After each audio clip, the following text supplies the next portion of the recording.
जो है वृंदावन की भूमि पर पहुंचकर फिर निरीक्षण करने के लिए जाते हैं, जैसे राजा महाराजा लोग करते हैं कि धरती कैसी है, कैसा काम है। ये वृंदावनम गोवर्धनम यमुना कुलिनानि च भिक्षासि उत्तमां प्रीति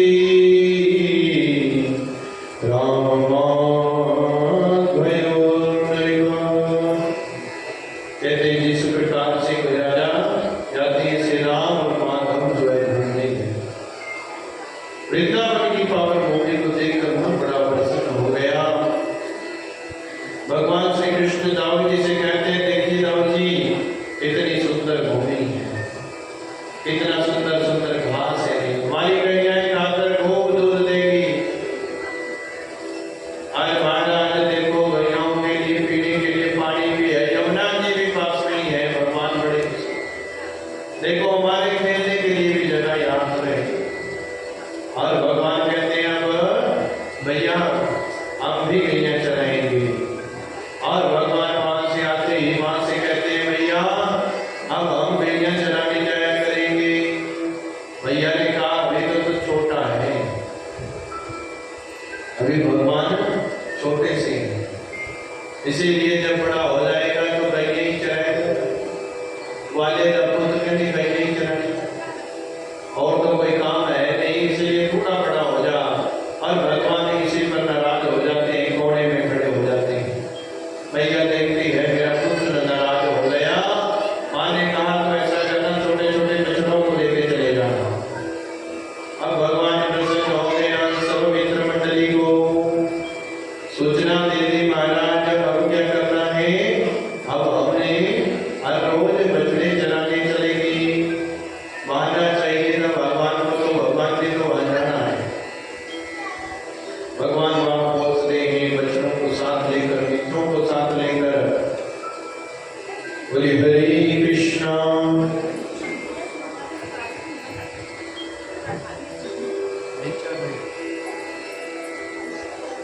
बोले हरे कृष्णा हरे कृष्णा। कहते महाराज वहीं गए हैं भगवान बच्चों को लेकर, और वहीं पर जो है महाराज एक बकासुर नाम का बगुला है, बगुले का रूप धारण करके उसका भी भगवान ने प्रणाम किया। उसके बाद एक अगासुर नाम का अजगर बनकर आया, अजगर के साथ लीला हुई, क्योंकि भगवान जब भी अपने गैया बछड़े चराने जाते हैं तो महाराज क्या करते हैं, साथ में जो अपना कलेवा ले जाते हैं। जैसे पिताश्री ग्वाल और बड़े बड़े ग्वाले जो है क्या ले जाते हैं, जब गैया चराने जाते हैं अपनी रोटी कोने में लेके ले जाते हैं। और भगवान कहते हैं ऐसी भी रोटियां दे दे कर कोने के बीच अपनी बड़ी रोटियां बनी हमारे बूटिया ने डाल टांग लिया, वह खेलने लगे, लोग बचाई दे रहे होते हैं। एक अगासुर नाम का राक्षस आ जाता है, सब जो है चुपड़े चले जाते हैं, भगवान फीकी देने चले जाते हैं। और सब चुपड़े जाते हैं तो बल स्वरूप कहते हैं महाराज सबके सब जो है अगासुर के मुख में चले जाते हैं। ये अगासुर कौन है महाराज, ये काल है। अगासुर काल है, हम भी काल के मुख में ही है। और जब जिसको ग्रास बढ़ाना होता है वो 1 मिनट में हमें छोड़कर चला जाता है। काल चक्र है सर पर डोले, जिसको पकड़े फिर नहीं बोले। ये काल चक्र सबके सिर पे करता है काम तमाम, ये जीवन 2 दिन का।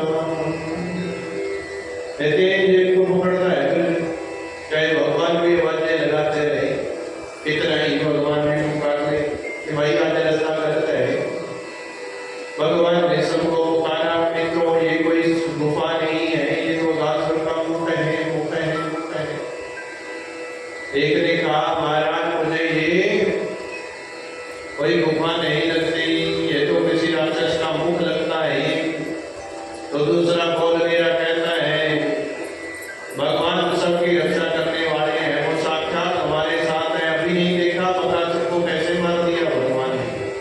अगर कोई पापी होगा तो वो भी मारा जाएगा। और अगाध असुर के मुख में चले गए तो भगवान पीछे से आते हैं सबकी रक्षा के लिए। अगासुर का मुख जैसे ही भगवान अगासुर के मुख में प्रवेश करते हैं बंद कर देता है। भगवान 10 वृंदर से बाहर आते हैं, सबको साथ लेकर। विष के कारण जो है महाराज सब बेहोश हो चुके थे और कहते हैं दिव्य ज्योति अगासुर के अंदर से निकली और भगवान के ही श्री चरणों में समा गई। क्योंकि भगवान का भक्त हो, चाहे भगवान कहे हाथों से कोई मर जाए, उनको एक ही गति देते हैं भगवान। और फलस्वरूप सब अपने भोजन को खाने लगे। तभी उसी समय ब्रह्मा जी मोह में पड़ गए, क्योंकि भगवान क्या कर रही हैं, चारों तरफ अपने बिठाकर सबके साथ भोजन करने लगे।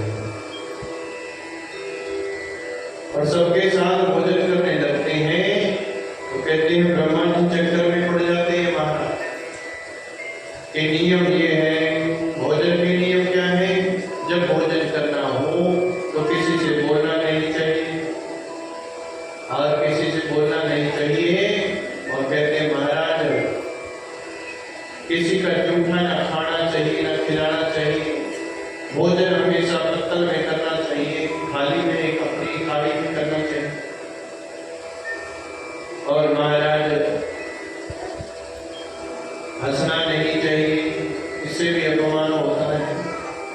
परंतु इधर लीला उल्टी चली हुई है। ब्रह्मा जी मोह में पड़ गए, कैसा भगवान है। भोजन की लीला प्रभु करते हैं, चारों तरफ अपने बिठा लेते हैं मित्र मंडली श्री रामा सबको, और बीच में खुद बैठ जाते हैं। 5 प्रकार के आचार लेकर प्रभु अपने मोड़ियों में दबा लेते हैं। करपात्री होकर भोजन करते हैं। करपात्री मतलब हाथों में उठा के भोजन करना शुरू करते हैं भगवान। ब्रह्मा जी कहते हैं ये कोई भगवान नहीं हो सकता, क्योंकि पत्तल में रख के रोटी खानी चाहिए, हाथ में उठाकर रोटी खानी चाहिए। और कहते हैं फिर क्या कर रहे हैं, कहते बोलना नहीं चाहिए, ये तो हास्य कर्म भीष्म ही हंस भी रहे हैं, बोल भी रहे हैं, मजाक भी कर रहे हैं एक दूसरे। हास्य कर्म भीष्म ही। और कहते हैं महाराज फिर कहते अपना जूठा किसी को नहीं खिलाना चाहिए, तो जूठा खिला भी रहे और खा भी रहे। क्या करते हैं, अरे मधुमंगल क्या लेकर आया है आज तो मक्की की रोटी है भाई, साग है ना, या दिखाता एक दंदी में टूटी और एक दंदी उसी की जूठी रोटी को फिर भगवान काट लेते हैं। और भरत स्वरूप जो है अपने वाली रोटी उसके मुंह में, फिर दूसरे से श्री रामा क्या लेकर आया, परोठे ले बाबा ही मैदान क्या दिखा मेरे को। और भगवान जो है एकदम निष्ठन मध्य स्वप्न सुहृदो आशयन भीष्मयी स्वर्गे लोके विष्टि भुजे यज्ञ भगवान देवी। सब देवता लोग आकाश में आकर सब कुछ ही देख रहे हैं। ब्रह्मा जी चक्कर में पड़ गई, परीक्षा लेने के लिए इच्छा हो रही। और कहते ब्रह्मा जी ने 4 मुख वाले, एक मुख वाले भी ठीक भी है, जेडे कई दूजी आने होते हैं, ज्यादा चलाक बन रहते हैं। और शेर ना देखकर लग गया सामने यदि ब्रह्मा मुखना एक खबर 4 शेर होते होने किसी 4 शेर शुरू किया गया, कहता जेडे ज्यादा चलाक होंगे, कई बंदे ज्यादा चलाक होंगे, फिर वो चलाकी जो है अपने आप में घाटा पा देते गई। महाराज ब्रह्मा जी भी बड़े चलाक हैं, 4 सिर वाले हैं, 4 बुद्धि काम करते हैं। और चक्कर में कैसे पड़े महाराज, जिन्होंने भगवान की ही परीक्षा लेनी चाहिए। और भगवान ने भी रस्ते से परीक्षा दी, इसने बछड़े उठा लिए, ग्वाल बाल सब उठा लिए ब्रह्मा जी ने।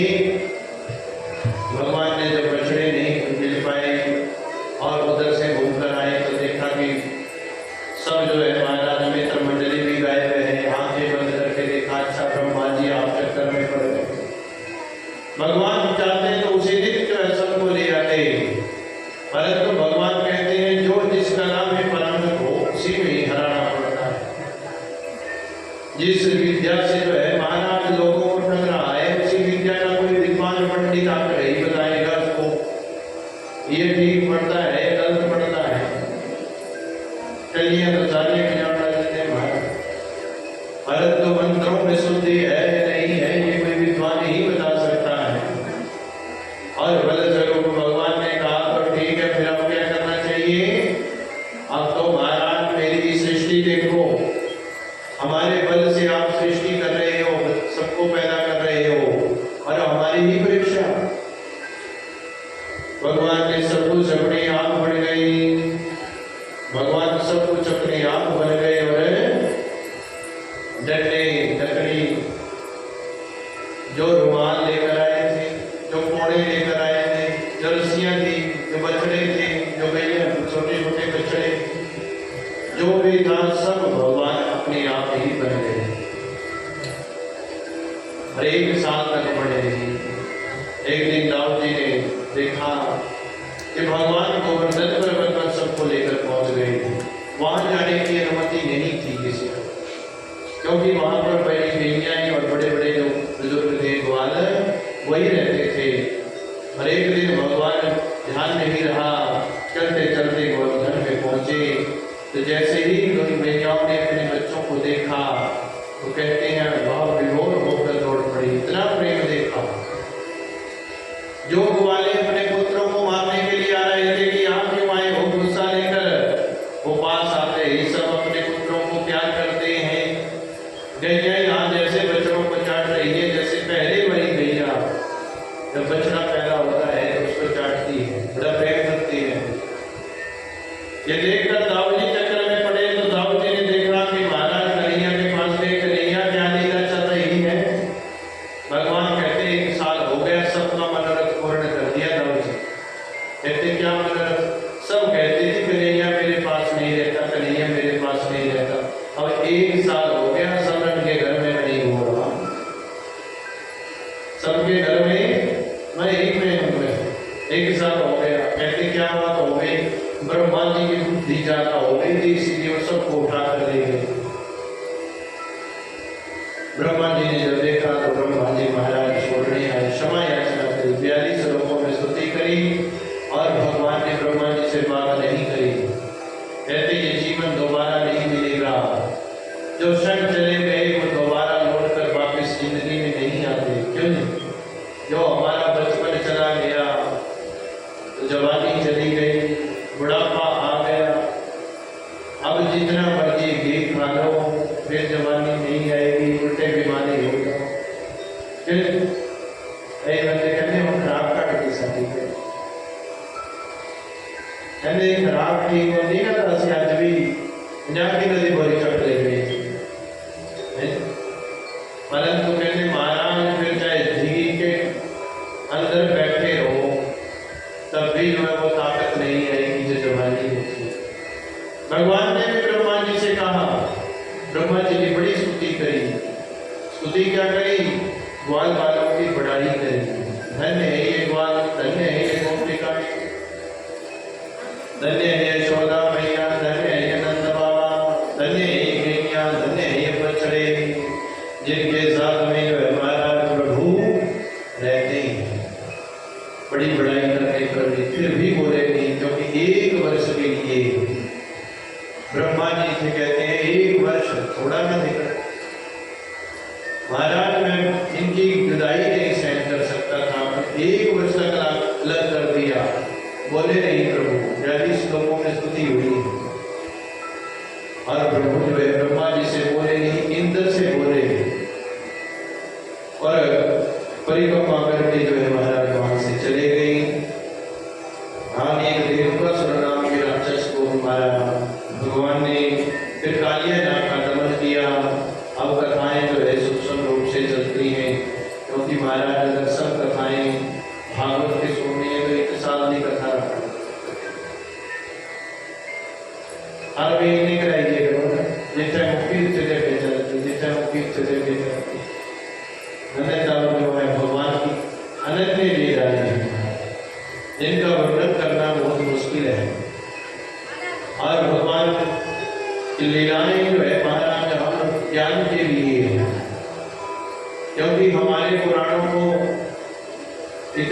आसानी से पढ़ा भी नहीं जा सकता। तो संस्कृत कहे तो महाराज उसका अर्थ जो है बहुत लंबे चले जाते हैं। एक ही श्लोक, एक गुरु जी थे, वो एक कथा करने चले गए। उनका मित्र था बड़ा प्रेमी, प्रोफेसर लगे हुए थे ऊपर वृंदावन देवी से पढ़ाते थे बच्चे।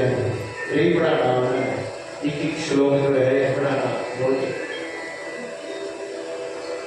तो नमस्कार करे करते थे सब जेड़े की कथा सप्ताह करते। बुजुर्ग थे बेचारे 85-86 साल के, जिस समय 2009-10 के आंटे गुरु जी के कर तो सब लोग प्रणाम करे करते थे। जितने अपने शास्त्री कथावाचक व्यास सब आते थे बड़े बड़े। कहते इतने दस्ता लगे हुए नमस्कार क्यों करता, पता क्यों करता? कहता धन्य हो तुसी जेड़े 7 दिन ਦੇ ਵਿੱਚ कहते भागवत सुना देते सब। मैं तो जीवन में एक ही भागवत करने के लिए गया था क्योंकि ज्ञान बड़ा है। तो कहते महाराज भागवत का पहला श्लोक कहते प्रथम स्कंद का पहला ही श्लोक पढ़े हैं। 7 दिन में उसी की व्याख्या पूर्ण नहीं हो पाएगी। जन्माद्यस्य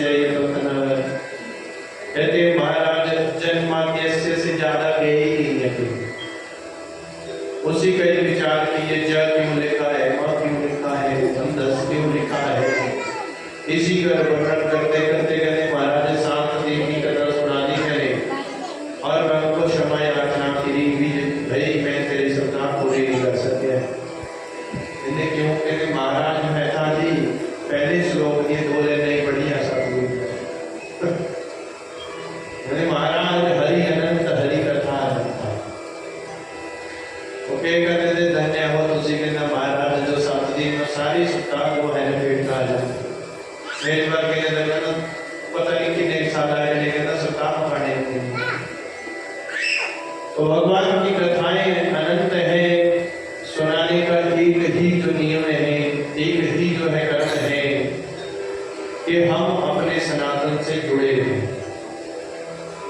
तो इस पर कर्मों को बढ़ाया जिस संतों ने, महात्माओं ने, विद्वानों ने, जिन्होंने ये पुराण लिखे हैं वो बड़े बड़े विद्वान थे महाराज, बड़े बड़े जिनकी रचना में नहीं, जिनका कोई वर्णन भी नहीं कर सकते। जो आज अब हो रहा है वो पहले लिख दिया, जो आज अब हो रहा है वो पहले ही लिख दिया। व्यास जी ने जो है महाराज इस पुराण को लिखा, तो लिखकर जो है सबसे पहले महात्म्य में ही भगवान ने कथा को बता दिया। महात्म्य में 2 ही कथाएं बताई गई हैं। पहली कथा इसलिए है कि हमें सबसे ज्यादा भक्ति, ज्ञान और वैराग्य की जरूरत है। भक्ति जीवन में जरूरी है। उसके बाद ज्ञान का मतलब क्या है कि हर किसी के पीछे मतलब हो, हर किसी के पीछे मतलब लगने का कि भाई इस पंडित जी के तो लखा फॉलो और ऐसी ही सप्ताह कर रहे हैं।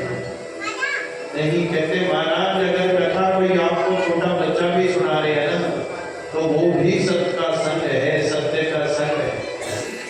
ज्ञान की जरूरत कि महाराज सबसे पहले अपनी बुद्धि को देखो कि भाई सुनाने वाला क्या सुना रहा है। जो कथा सुनाने वाला है कहीं किसी और पास इनका नहीं लेके चले आओ, कोई लूटने का धंधा तो नहीं बनाया। मैं कल को कह देना भी देखो ऐसा है भी मैंने किताब लिखी हुई है तो उसकी किताब बेच रही है। कहीं कहते गुरु जी ने कहने को सब कुछ बेच देना, कहते स्वामी बेच देना। बैंगन वही था पर गुरु जी ने हाथ लाया भाई तो बैंगन नहीं जाता दिख रहा था। ये कहते महाराज ये भक्ति नहीं है। इसीलिए कहते बुद्धिवान जोड़ के रखो, ज्ञान की जरूरत भी है। भगवान कहते भक्ति के साथ ज्ञान भी जरूरी है महाराज, क्यों नहीं? और तीसरा है वैराग्य। वैराग्य जीवन में भी जरूरी है। वैराग्य किस चीज का? किसी का बुरा मत करो, वो वैराग्य ही है महाराज। बुरा करने का मत सोचो। भगवान कहते हैं मैं जितना प्रसन्न मैं निर्मल मन वाले से हो जाता हूँ, जो दूसरे का सपने में भी बुरा नहीं सोचता, वो मेरा कहना सबसे प्रेमी है। वो चाहे राम राम तो वही बात करता हो, परंतु सारा दिन में माड़ा में अपनी चंजता क्यों रखने गई, उस माड़ा का कोई फायदा नहीं है। सब जिन्हें के लिए कथा हो रही ना, ये भी देवते ही थे, ये भी छोटी मोटी विभूतियां लिखी हैं। एक बार ये सारे का पाठ बैठे था, कहने लगे कहना पुत्र जिंदगी में कभी भी किसी का कहना बुरा नहीं करना, और नंबर 2 कहना जो कर आगे का काम करना, तीसरा कहना महाराज पैसे की इच्छा लेके किसी नहीं जाना, और कहना चौथा कहना अपना कर्म बड़ी निष्ठा से करना। ये देखने में जो जमाने कपड़े पर 100 रुपया रखे वाला कथा 2 मिनट में ही हो जाती है। जब सुनने वाले आए जाते तो पंडित जी हो जा रहे हैं भाई आटा तो ले जा, कई बंदे सानू आते कहते पंडित जी तुसी तो शुक्र है उन्हें बैठे गए वहां क्यों नवी जगह जाते हैं जब कथा कर, मैं तो कथा सत्यनारायण जी की मैं भी 2 घंटे तो लगी गई, क्योंकि कथा सुनने वाले हो गए तो उसकी कथा साड़ी में श्रद्धा हो रही है। कहते पंडित जी दूर भी आते एक हो रहा है पंडित जी साड़ी वहां पे कहते सीधा थालियां वाली आटा पाया हुआ है उधर जाने का पंडित जी के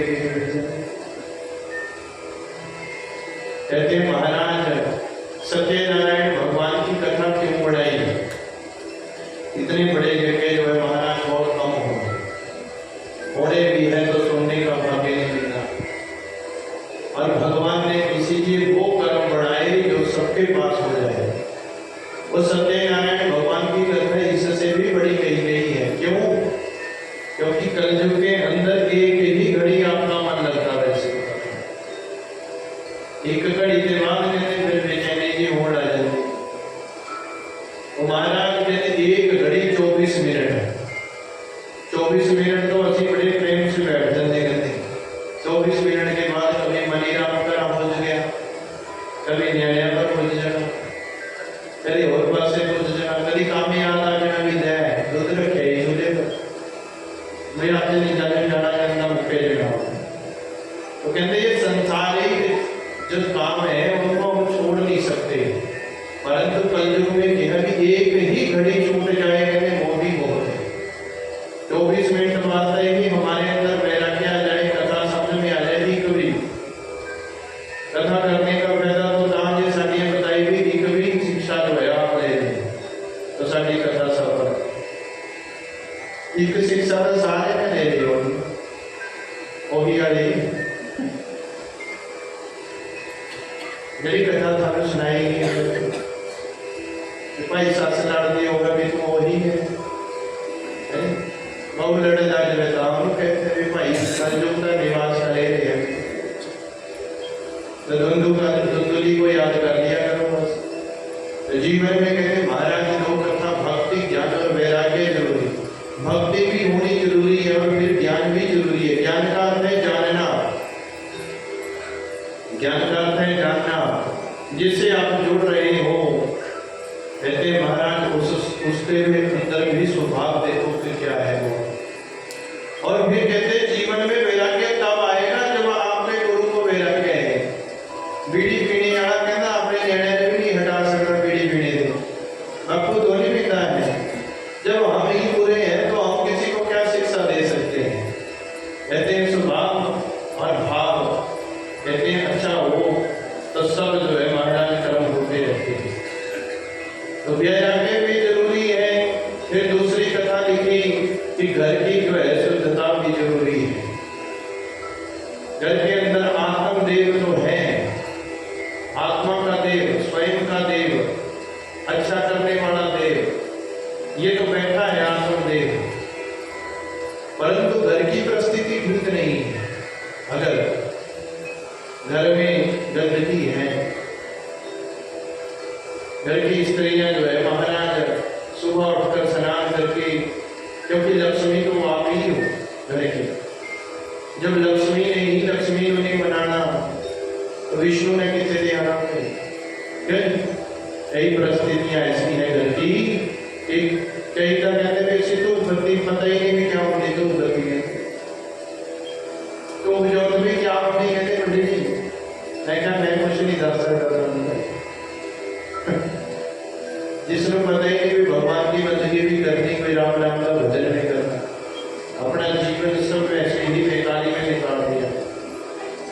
बेकार जीवन है कहते महाराज।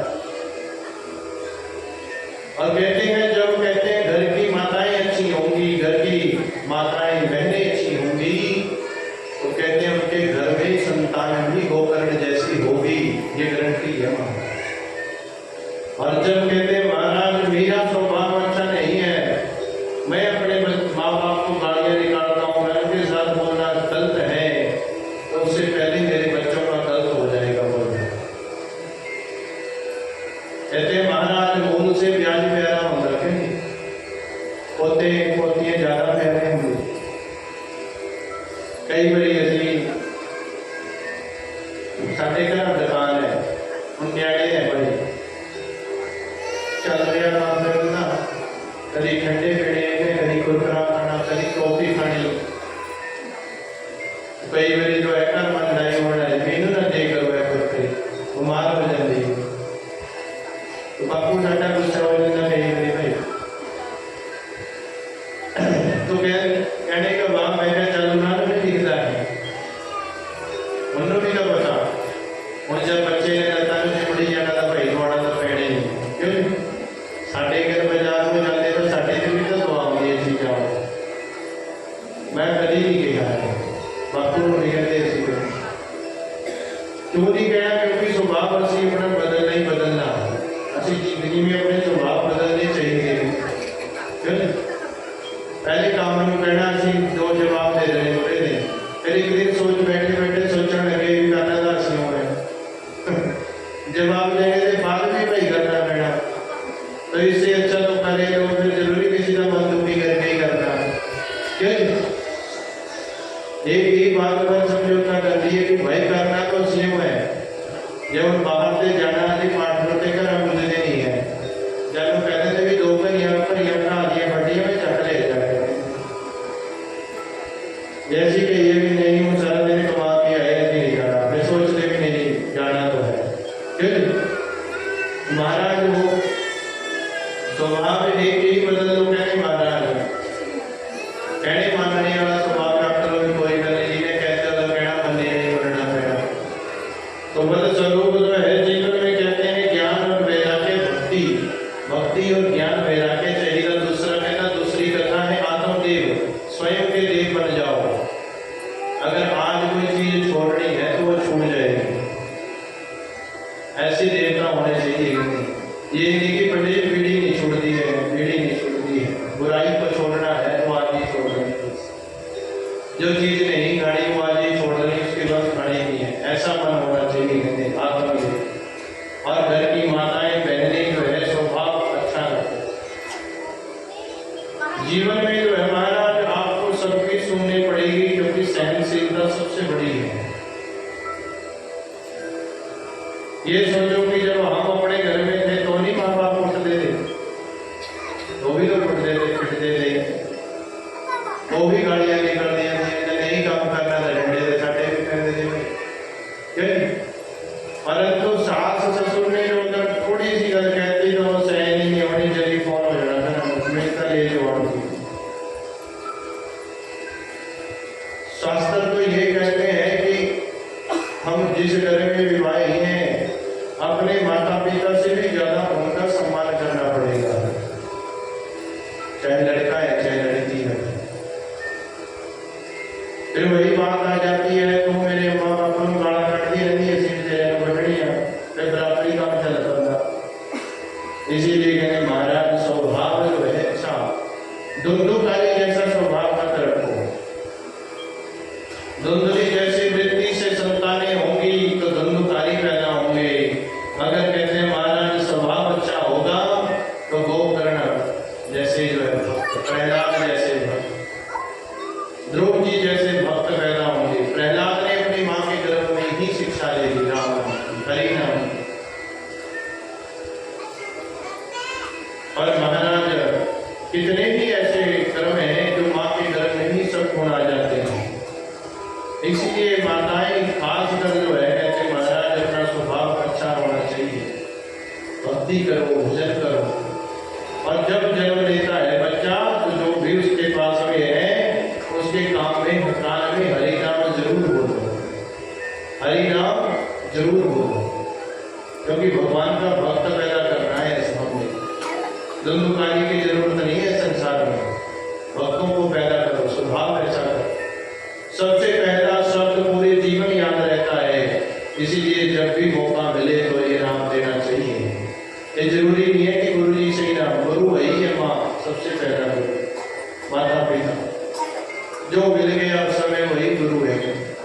इसीलिए हरि नाम जरूर लो और फलस्वरूप बच्चों की महाराज लड़ाई से झगड़े से दूर रहे, अपना स्वभाव अच्छा रखो।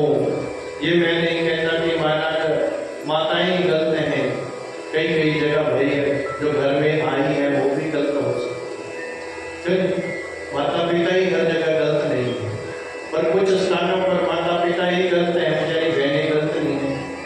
वो जीवन चलाने के लिए सोचती है, परंतु माता पिता जो है नहीं महाराज गुरु जी अच्छी तरह देना ही देना तलाक है, चाहे 20 लाख लग जाए, मैंने भी टक्कर देने कही है जिनको बड़े दिखाने। एक मेरे घर पे सड़ आ गई है भाई, मुझे बहुत लड़के चल गई, टांग छोटी हो गई हमारी भाई को थोड़ी,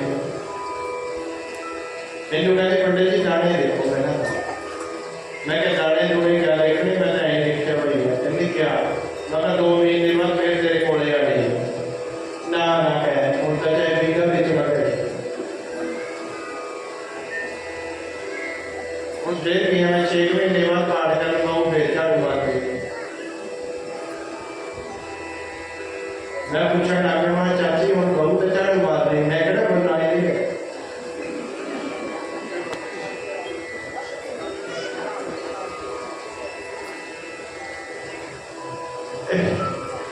ऐसी ऐसी परिस्थिति भी हो जाती है, एक बहू है छोकरे से बोल है, मैं क्या है मेरी रोटी गंदी वहां तो आप पका लेगा भाई, ये बहू ने चला के देते मैं भी तो आपसे कड़ी,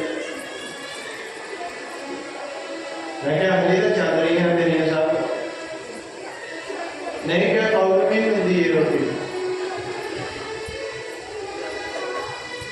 मैं क्या भाई मैं बहू में भी दे देगा पा रहे, मैंने समझाया मैं क्या भाई लड़ना कोई जीवन का हल नहीं है, जैसी बार बार किसी को ताने ही मारी नहीं, ताने ही मारी नहीं, ताने ही मारी नहीं, तो सुनने वाला कितने दिन सुनो। मैं क्या थोड़ा सा स्वभाव तू भी बदल है अपना, मैं बुलाने की ना कहना थोड़े दिन बाद महीने 2 महीने बाद मैं क्या अपने आप ही स्वभाव वैसा ही बन जाना, पर जब वो तुम 15 दिन बाद लड़ाई ही करनी है मैं क्या भाई फिर यही कहो वो रूटीन बन जाती साढ़े जीवन में, रूटीन को बदलना बहुत आगे से बात है, जीवन में बढ़िया वो चलता ही रहता है, इसीलिए स्वभाव जो है जरूरी है।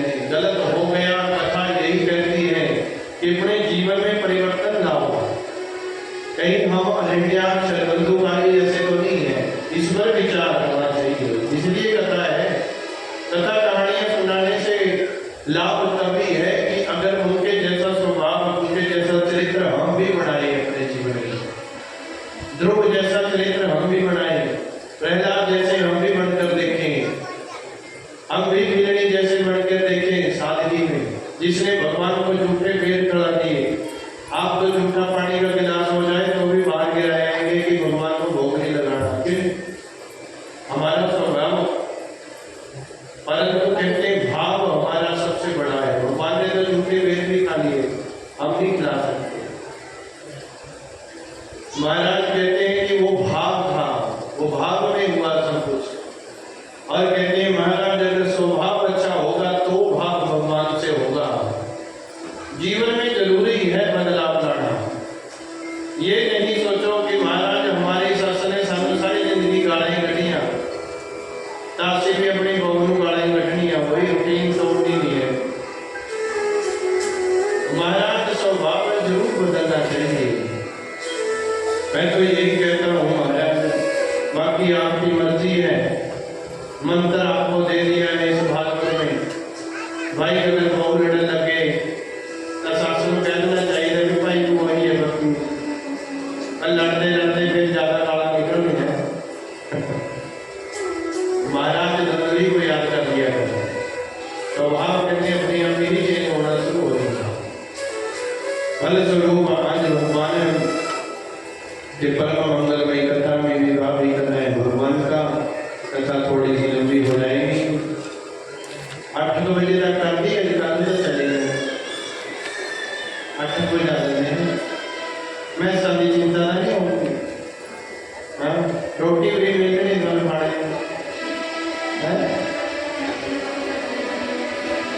बोले कृष्ण कन्हैयालाल की। और कहते हैं महाराज कालिया नाग का दमन किया। ये कालिया नाग काली देह में दिखता था। क्यों? क्योंकि ये भगवान के महान गर्व से डरता था और वहां पर जैसे छुपा था तो शोभी ऋषि के द्वारा यहाँ गरुड़ जी को श्राप मिला था कि जब भी तू यहाँ आएगा तो मारा जाएगा। क्योंकि ये जब भी मछली पकड़ता है, जमुना जी से मछली पकड़ता था तो कुटियाओं पे गिरा देता था। और सौरी महाराज का जो है भक्ति में विघ्न डलता था, इसीलिए उन्होंने श्राप इनको दे दिया कि अगर तू इसमें आ गया अब तो तू यही मर जाएगा। इसीलिए वहां से गर्भ से बचने के लिए ही कालिया नाग वहां छुपा। कालिया नाग का भी दमन भगवान ने किया, अपने पैरों के चिन्ह लगाए। भगवान ने कहा अब तुझे गर्भ से डरने की जरूरत नहीं है, क्योंकि मैंने आपके सिर पे पैर रख दिया है, मोहर लग गई है, इसीलिए अब डरने की जरूरत नहीं यहाँ पड़ती है। फलस्वरूप फिर इंद्र का जो है महाराज घमंड दूर किया, क्योंकि इंद्र को अहंकार हो गया था इस सृष्टि को तो मैं ही चला रहा हूँ, क्योंकि सब देवता इन्हीं के हाथ ही हैं। सूर्य है, चंद्रमा है, अग्नि है, वायु है, सब इनके नीचे, उनके ऊपर राजा इंद्र है। तो ये चलाने लग गया हूँ। जैसे कहने महाराज कोई अफसर आ जाता तो उसके ऊपर भी ना अफसर बैठा हूँ, उन्हें नीचे आए जिन्हें भी यही कहने में काम करते। इंद्र के कहने में जब बार बार विघ्न डरने लगे, कभी सूर्य महाराज ने कहना जो छुट्टी कर रहा हूँ, सूर्य महाराज चाहते टाइम से कभी चंद्र में को आदेश दे रहा, आधी रात में आता तो कुछ करा क्यों ये मालिक ना हो सकता ही ना हो तो ड्यूटी पर जाने ही नहीं किसी को, मन मर्जी से ही जाना। तो भगवान ने इनको भी महाराज ज्ञान देने के लिए इंद्र के साथ एक लीला की थी। इंद्र का पूजन नहीं किया, इंद्र नाराज हो गया और कहते हैं भगवान के इस वृंदावन पर, क्योंकि भंडारे इंद्र के लिए होता था, एक वर्ष भंडारा गोवर्धन के लिए करते हैं। गिरिराज महाराज का पूजन हुआ। इंद्र ने सामर्थ्य आदि मेघों को कहा महाराज जाओ देखकर आओ भंडारा क्यों नहीं हुआ। तो जब देखा तो महाराज भंडारा तो हो चुका है, कहते किसका, कहते पहाड़ों का। तो अच्छा देखते हैं पहाड़े को बचाते हैं। तो 7 साल की उम्र है भगवान श्री कृष्ण की, 7 कोस का गोवर्धन है और 7 दिनों तक सामर्थ्यशाली मेघों ने पूर्ण जल बरसाया।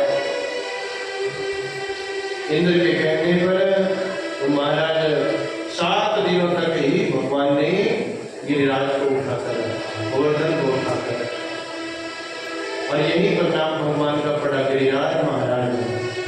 और कहते हैं फिर पूरे 7 दिन के बाद जब वर्षा हट गई तो गोवर्धन को भी रख दिया। ये गोवर्धन महाराज हनुमान जी के द्वारा लाया गया पत्र है शिव शंकर महाराज के कैलाश पर्वत से। जिस समय राम सेतु का निर्माण होने वाला था उस समय हनुमान जी के कमर छोटे छोटे नहीं होते थे, बड़े ही होते थे। 7 समुद्र लांग गए और जट लंका में पहुंच गए। कहते हैं इतने बड़े समुद्र थे, उन्होंने कहा छोटे छोटे पत्थरों से क्या होना, एक ही पत्थर रखे जो है पूर्ण लगा देंगे, एक एक पत्थर रखेंगे। 7 समुद्र थे महाराज। कहते महाराज एक एक फुट पे ऐसे ऐसे पत्थर रखेंगे कि 7-7 कोस का एक ही पत्थर।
सब उसी पर्वत के नीचे खड़े हो गए। भगवान ने कहा कि 7 दिन और 7 रात्रि ये सब परिकर मेरे पास रहा, मेरे लिए इससे खुशी की बात और कोई नहीं हो सकती। और ब्रह्मा जी ने दूर किया था, इसलिए भगवान बोले नहीं। और प्रभु ने जो है इंद्र को बात कही, इंद्र जिसको ये पदवी दी जाती है, गद्दी दी जाती है, उस गद्दी का नियम जो है वो व्यक्ति को फॉलो करना ही है। ये व्यास मंच है, जहाँ से हर कुछ नहीं बता जा सकता। व्यास मंच से भगवान की कथा ही हो सकती। मंच तो सब पे ही लगते हैं, नेताओं का भी मंच ही होता है, व्यास गद्दी का भी मंच ही होता है, परंतु जहाँ से नेतागिरी नहीं करनी पड़ती, जहाँ से कथा ही भगवान की होती है। नेतागिरी के काम करने हैं तो मंच से उतर के करो। तो बल स्वरूप इंद्र को कहा कि तेरे नियम जो है वो नियमों को अपनाओ, तेरे नियम टूट रहे हैं, सब पर दोष मत जमाओ। भगवान ने साक्षात इंद्र को समझाया। इंद्र ने क्षमा याचना करी, प्रभु मैं इस गद्दी के अहंकार में जो है अपने नियमों को तोड़ रहा हूँ। तब जाकर जो है महाराज गाय के दूध से अभिषेक किया और कहते हैं आकाश गंगा का जल लेकर आए थे हाथी के सूंड में, उससे भगवान का अभिषेक किया। और आज गौ के दूध से अभिषेक होने पर इसका नाम गोविंद पड़ गया। भगवान का क्या नाम पड़ गया? गोविंद। बोले गोविंद भगवान की। इससे आगे रास महाराज की लीला का वर्णन आता है। भगवान की कथाएं बहुत हैं। और फिर संघचूड़ नाम के एक राक्षस का अंत किया भगवान ने। फिर जाकर जो है आगे की कथा महाराज एक बार कंस के पास नारद जी को देवताओं ने भेजा अपना काम करवाने के लिए। जाकर कंस से भेंट हुई। कंस से कहने लगे नारद जी महाराज आपको पता है आपको मारने वाला कहाँ पैदा हुआ है? कहते कहाँ? कहते हुआ तो देवकी के गर्भ से ही जन्म लिया था उसने, वसुदेव जी का ही पुत्र था, परंतु आपको धोखा देकर देवताओं ने उसे गोकुल में पहुंचा दिया नंद बाबा के पास। जो रोहिणी का पुत्र बलराम है वो भी वसुदेव का ही पुत्र है। और जिस कन्या को आपने पकड़कर पत्थर पर मारने की कोशिश करी वो कन्या किसकी है? वो नंद बाबा व यशोदा मैया। सब कुछ सच्चाई बताई कि जो उनके घर में है वही तेरा काल है कृष्ण कन्हैया। अदला बदली कर दी। अब तक वसुदेव देवकी को छोड़कर अपने पास बिठाया था,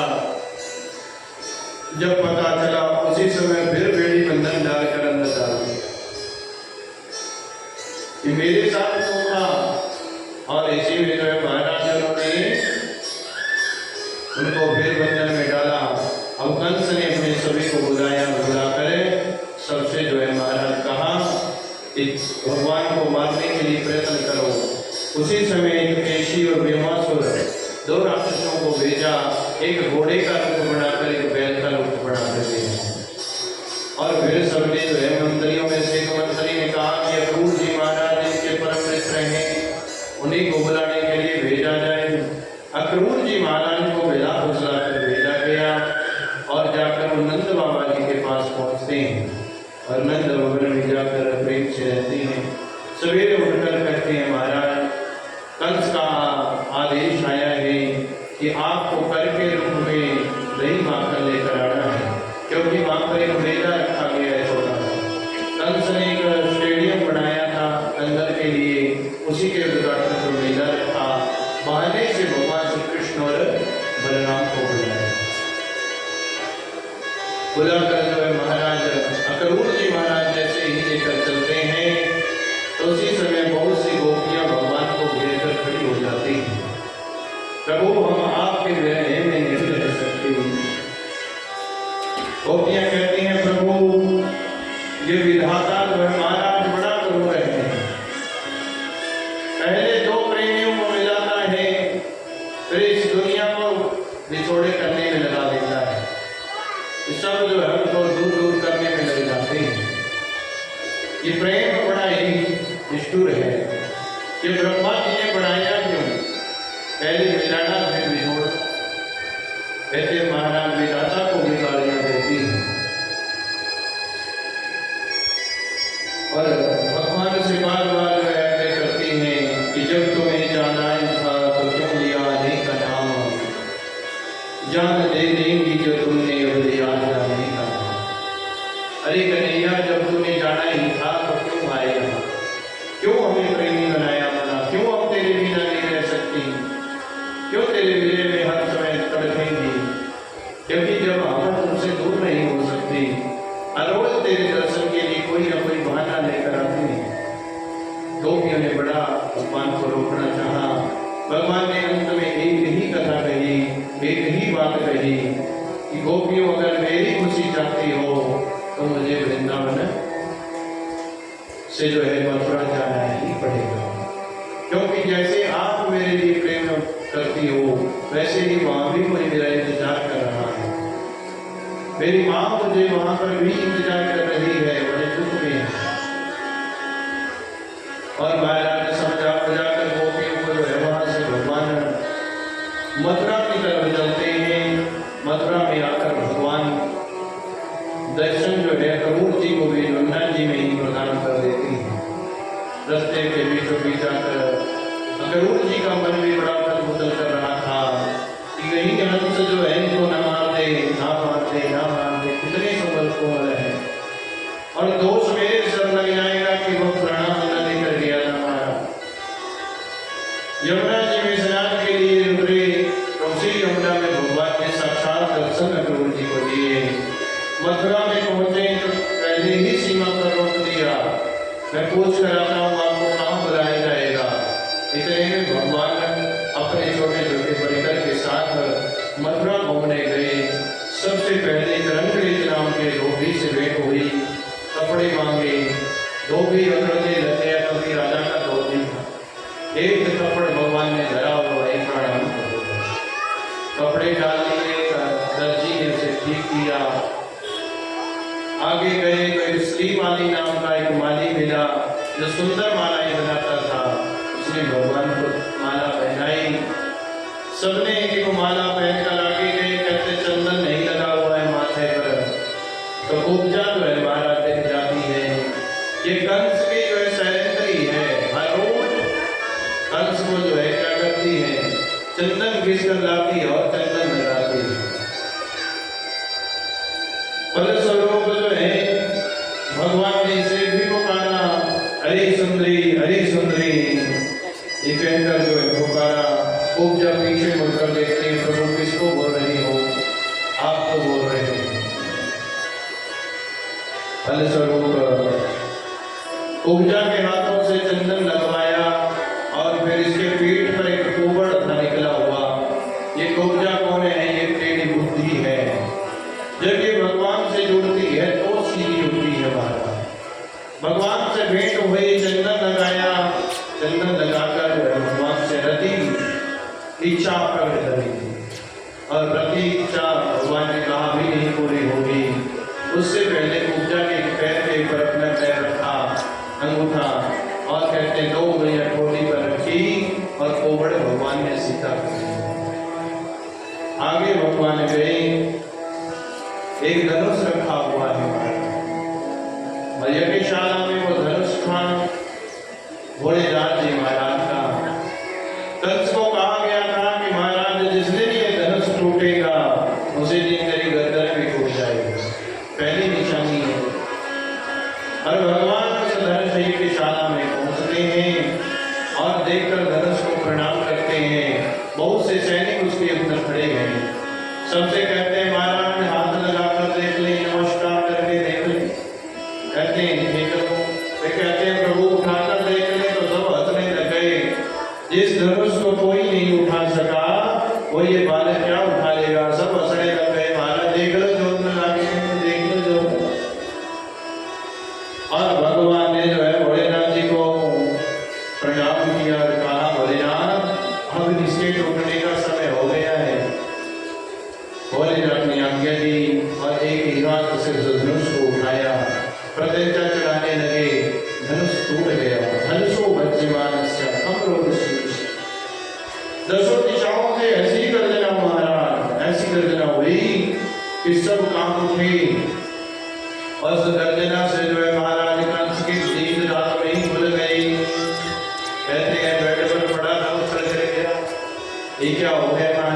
तभी समाचार मिल गया कि आपने जिस धनुष को बचाने के लिए रक्षा के लिए इतने सैनिक लगा के उसको एक बालक ने तोड़ दिया। रात्रि में ही कहते हैं महाराज सभा बुला ली कि आओ सब सो रहे हो महाराज, मेरी मृत्यु करने वाले ने तो धनुष को तोड़ दिया, आप तो मेरी गर्दन मरोड़ दी, बाकी रह गई, क्या देख रहे हो कि कब मरोड़ दिया। रात्रि में ही सबको बुलाया। चाणक्य मुष्टिक ने कहा कोई बात नहीं महाराज, हम खेल खेल में उनकी गर्दनें सवेरे उसी पंडाल में तोड़ देंगे। चाणक्य मुष्टिक बड़े बलवान थे महाराज। रात में एक हाथी तैयार किया, उसको शराब पिलाई गई और उसे उसके सामने खड़ा कर दिया गया। जैसे ही सुबह हुई सबको वहां बुलाया गया स्टेडियम में। सबसे पीछे दाऊद जी और भगवान श्री कृष्ण चले हुए थे। जैसे ही उसके दरवाजे पर पहुंचते हैं, कुबल्य पीड़ नाम के हाथी को महावत लड़ा देता है। भगवान कहते हैं भाई से मरे कहो, हमने अंदर जाना है।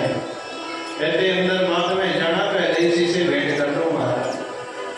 नहीं ऐसे हाथी तो हम 1 मिनट में हटा दे महाराज। महावत करने लग गया, एक मुखा जो है हाथी के मस्तक पर जड़ दिया भगवान ने और हाथी का हाथ पीछे जाकर गया। हाथी का तो प्राणांत तो हो गया। एक दान भगवान ने, एक दाऊद जी ने प्रणाम और कंधों पर रखकर चल पड़े। अंदर पहुंचते हैं, जिसने जैसी इच्छा थी वैसे भगवान को देखा। जिनकी रही भावना जैसी प्रभु मूर्ति जिन देखी जैसी, जिसकी जिसकी भावना थी उनको वैसे भगवान ने मल्लानाम शरीराम नरवरम स्त्रीणाम स्मरो मूर्तिमान गोपानां स्वजनों सदां शिखिमयां शास्त्रान् स्वपित्रो शिशु। कहते हैं जिसकी जैसी भावना थी। मल्लाना चाणूरमुष्टि को मल के रूप में दिखाई दी और शरीर निर्नाम नरवरः, जितने भी वाहन थे भगवान के, जितने शत्रु थे उनको शनि के समान काले खड़े भगवान दिखे। स्त्री नाम स्मरो मूर्तिमान, मूर्तियों के जैसे चमकते हैं भगवान, ऐसा दर्शन स्त्रियों को हो गया। ग्वालों को अपने मित्र के रूप में, पिता को अपने पुत्रों के रूप में दर्शन हो गए।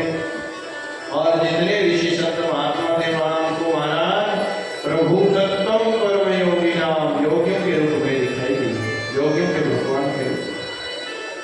और शरीर कहते कंस को कहते हैं मृत्यु और तेरे विराण विदुषा, मृत्यु के पति है महाराज यमराज जी।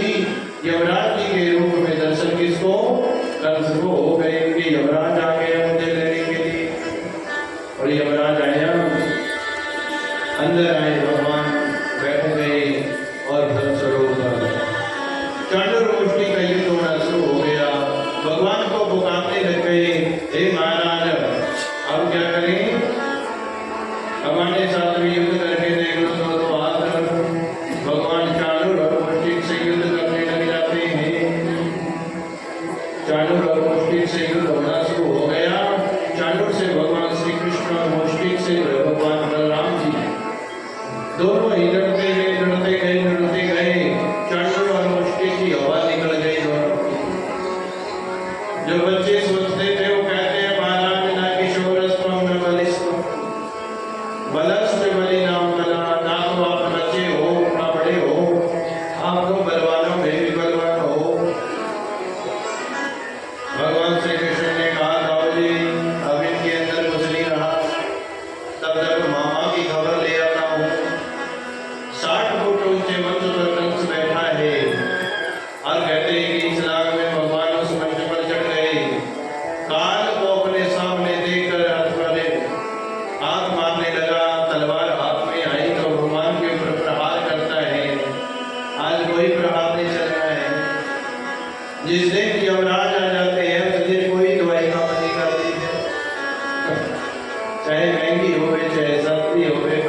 जिन्हें मर्जी ना हो, द्वाई जिन्हें मर्जी नहीं हो गई। कहते हैं महाराज जब तक ये जीवन है तब तक सब काम करते हैं, परंतु जब अंत समय आ गया, यमराज सिर पर खड़े हो गए, फिर कोई दवाई काम नहीं करती है। प्रयत्न तो बचने का आपने बहुत किया, कंस ने भी बहुत प्रयत्न किया, कभी कुछ, परंतु नहीं, भगवान ने तलवार पकड़ ली, नहीं मामा आज तुम्हारी ये तलवार नहीं चलनी है। और कंस को पकड़कर बालों से घसीट कर कहते हैं महाराज ले आई, भगवान बाहर है, और जिस 60 फुट ऊंचे मंच पर बैठे थे वहीं से नीचे गिरा दिया भगवान ने। 3 त्रिलोकी का भार लेकर भगवान स्वयं ऊपर से कूद पड़े, और जैसे ही 3 त्रिलोकी का भार लेकर भगवान कंस के ऊपर कूदे, कंस का हो गया गोविंदाय नमो नमः। बोलिए भक्तवत्सल भगवान की जय। और कंस मारा गया महाराज। अब अस्थि और प्राप्ति 2 पत्नियां हैं, दोनों ही क्या हो गए? ये किसकी पुत्रियां? जरासंध की पुत्रियां हैं। और जरासंध की पुत्रियां हैं अस्थि और प्राप्ति। बड़ी हुई जब सब कुछ खत्म हो गया तो ये अपने पिता के पास चली गई। पिताश्री भगवान श्री कृष्ण ने हमारे पति को मारा, बदला लेने के लिए जरासंध ने 17 बार आक्रमण किया। और कहते हैं महाराज 17 बार आक्रमण करने के बाद जब 17वीं बार आक्रमण कर रहे थे तो फलस्वरूप उसी समय जो है क्या हुआ, कहते हैं 2 राजाओं ने आक्रमण किया, एक कालियावन ने और एक जरासंध ने भगवान को। 16 बार युद्ध लड़ चुके थे। भगवान कहते हैं अब हमारे पास कोई सेना भी नहीं है जो जरासंध से लड़ सकता। दाऊद जी से विचार किया, विमर्श किया, क्या किया जाए। दाऊद जी ने कहा जो अच्छा लगता है वो कर ले। अब तो 2 राजा आ रहे हैं, कालियावन और एक जरासंध। भगवान ने विश्वकर्मा जी को किया याद और कहते हैं महाराज द्वारिका नगरी का करवाया निर्माण। समुद्र के बीचों बीच द्वारिका नगरी का निर्माण करवाया और सबको सोते हुए वो द्वारिका नगरी में पहुंचा दिया। स्वयं भगवान कालियावन के पास गए सुबह उठकर, जैसे ही युद्ध के लिए कालियावन आया। कालियावन ने देखा कि भगवान तो पहले ही आ रहे हैं। अकेला देखकर भगवान ने उनको एक बार दिखाई अपनी शकल और फिर भाग लिए वहां से। एक गुफा में घुसे, वहां पर मुचकुंद नाम का एक राजा सो रहा था और कहते हैं उसी राजे के ऊपर पीताम्बर ओढ़ दिया। कालियावन पीछे पीछे भागा, मुचकुंद को मारी लात, और जैसे ही लात मारी तो वह मुचकुंद राजा उठे, कालियावन जलकर भस्म हो गया। ये कालियावन कौन है? ईमानदाता का ही पुत्र है। और कहते हैं ये कहा, कहते हैं जब संग्राम हुआ, कब देवासुर संग्राम, जब बलि के साथ युद्ध हुआ, समुद्र मंथन हुआ, तो देवताओं का सेनापति कोई नहीं मिल रहा था, तो उन्होंने मुचकुंद को सेनापति बनाया कुछ दिनों के लिए, कुछ समय के लिए। तो उसके अंदर ही सारा परिवार इसका खत्म हो गया युद्ध में। इसने भगवान से प्रार्थना की प्रभु आपकी मुझे भक्ति चाहिए। भगवान की भक्ति मांगी। दूसरा मांगा कि प्रभु मुझे नींद बहुत आ रही है इसलिए सोना है, जो भी मेरी नींद में खलल डाले मेरी दृष्टि पड़ते ही जलकर भस्म हो जाए। और इस मुचकुंद राजा को जो है प्रदान मिला था, अब उठाने का समय हो गया था। भगवान ने कैसे कलयुग आने वाला था, ऐसे धर्मात्मा कलयुग में थोड़े बनते थे। राजा मुचकुंद को उठाने के लिए कालियावन का सहारा लिया। जैसे कालियावन वहां पहुंचता है जलकर भस्म हो जाता है। मुचकुंद महाराज भक्ति भगवान की लेकर वहां से चले जाते हैं। अब फिर जरासंध के सामने भगवान जाते हैं, फिर प्रवचन पर्वत पर चढ़कर फिर द्वारिका नगरी में। यही भगवान का एक नाम रणछोड़ पड़ गया था कि जो रण छोड़कर भाग गया उसे रणछोड़ कहते हैं। द्वारिका नगरी का निर्माण हुआ और भगवान इसी द्वारिका नगरी में निवास करने लगे। बोली कृष्ण कन्हैया लाल की जय। अब कहते हैं रुक्मिणी मंगल विवाह की ओर बढ़ते हैं, क्योंकि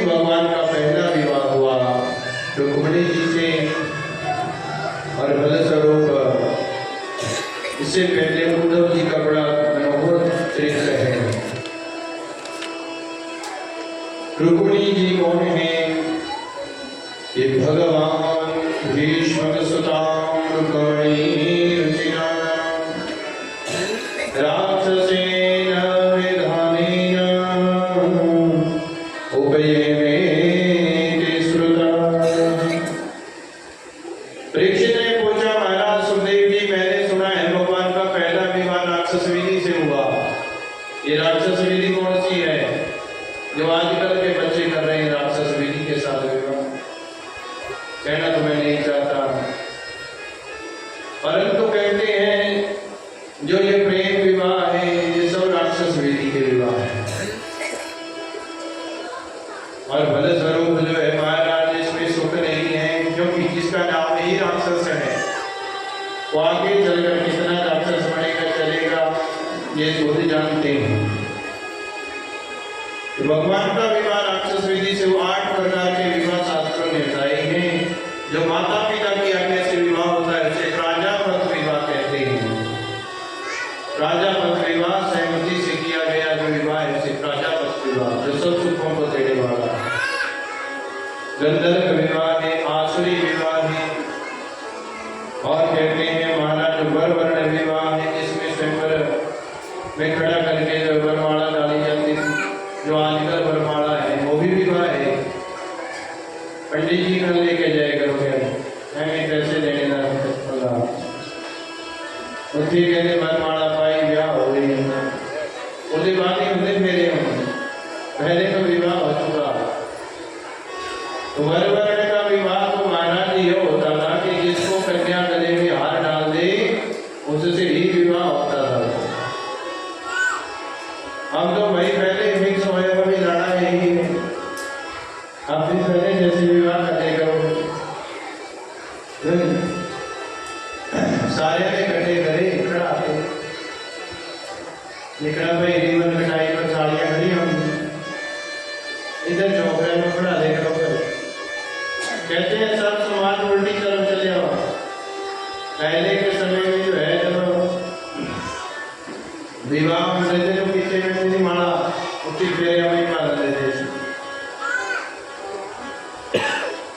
फेरिया में मार देते क्यों जी?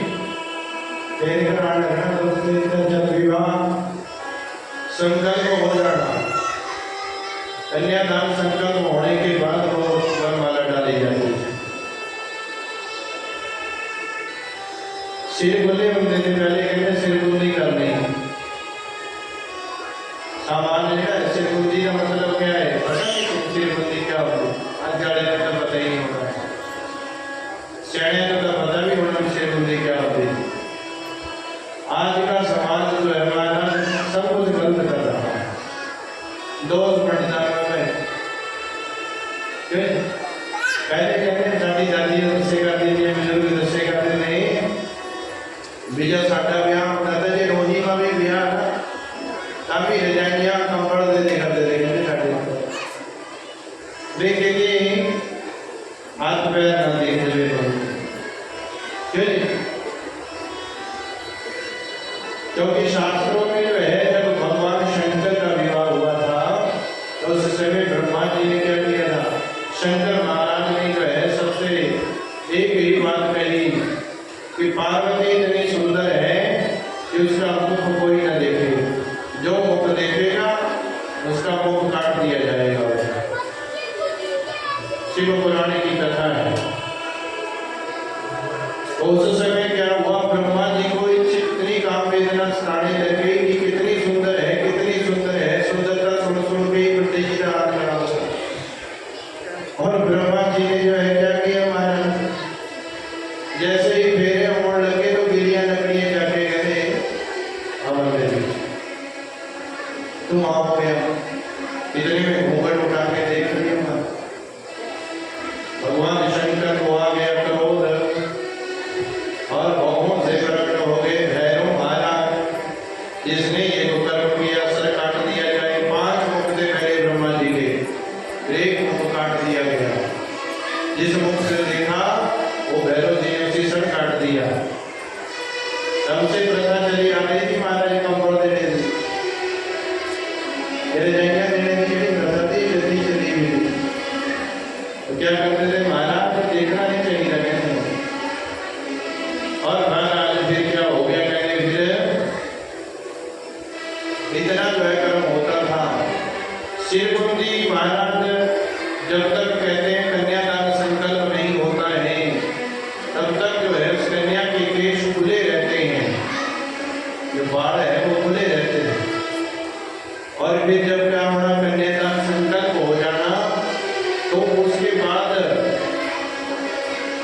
जो ससुराल पक्ष से, जो लड़के वाले पक्ष से जो सामान आया था,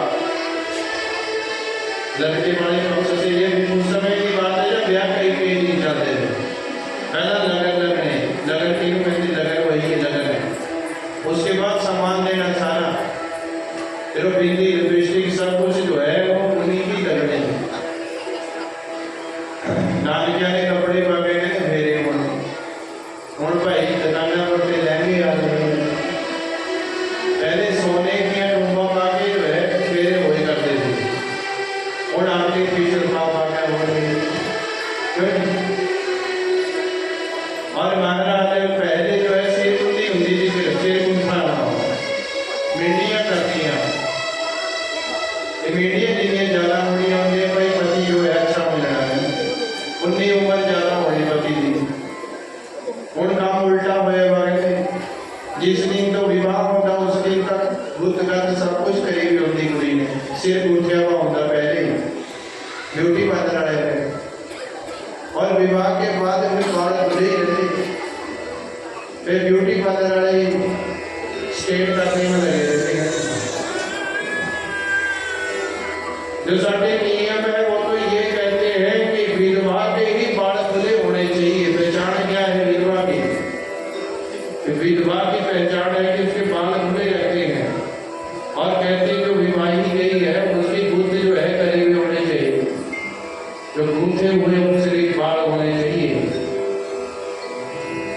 तो कहते महाराज क्या हो गया, कल जो सारा उल्टा पुल्टा हुआ भैया। नियम तो कहते बहुत है, पर सारे पंडित जी पर ही रख दिए भैया। सच्चाई का है ना। बाकी वाले में भी पैसे फिक्स होंगे भाई, टेंट भी 2-4 लाख का होगा, सब वास्ते पैसे फिक्स होंगे, पर पंडित जी के पैसे फिक्स नहीं होंगे। जन भाई पढ़ना की बारी आती, जन पंडित जी पैसे तो हम मोकले करा जाके देखोगे बड़ा साहब। ऐसा जीवन है महाराज जो सबका काम करने से शुरू जिससे होया उसी में नहीं नेड़े हैं। बस एक काले भागे जी बैठे थे, पागल में किसी को पैसे नहीं दे, अपने सारे ब्याह फ्री में ही पढ़ा गए। मैं क्या चंगा करे भाई, बहुत अच्छी बात करी।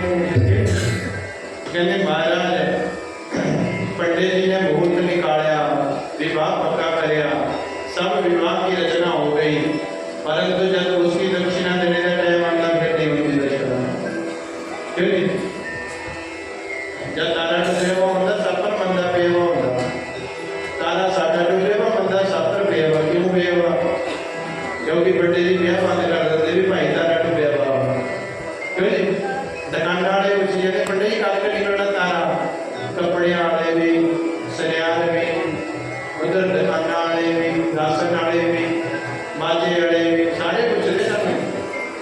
क्यों? क्योंकि महाराज का मतलब सत्य ही शुरू होना है, और जो आशीर्वाद देने वाला है वही गाला काटना है। इस आदमी को पता नहीं कितने फाड़े बुलाया। बोले कृष्ण कन्हैया लाल की। गुस्सा न मानने वाला भाई, ये सच्चाई है समाज में। गुस्सा न मानने वाला मेरी करना है, परंतु शास्त्र तो सत्य है आज भी, हंसी झूठे बन गए। शास्त्र आज भी सत्य है। ब्राह्मणों की दक्षिणा कभी भी निश्चित नहीं कही शास्त्रों में। शास्त्रों ने लिखा कि जजमान साल का जितना कमांदा उसका 10वां हिस्सा जो उनका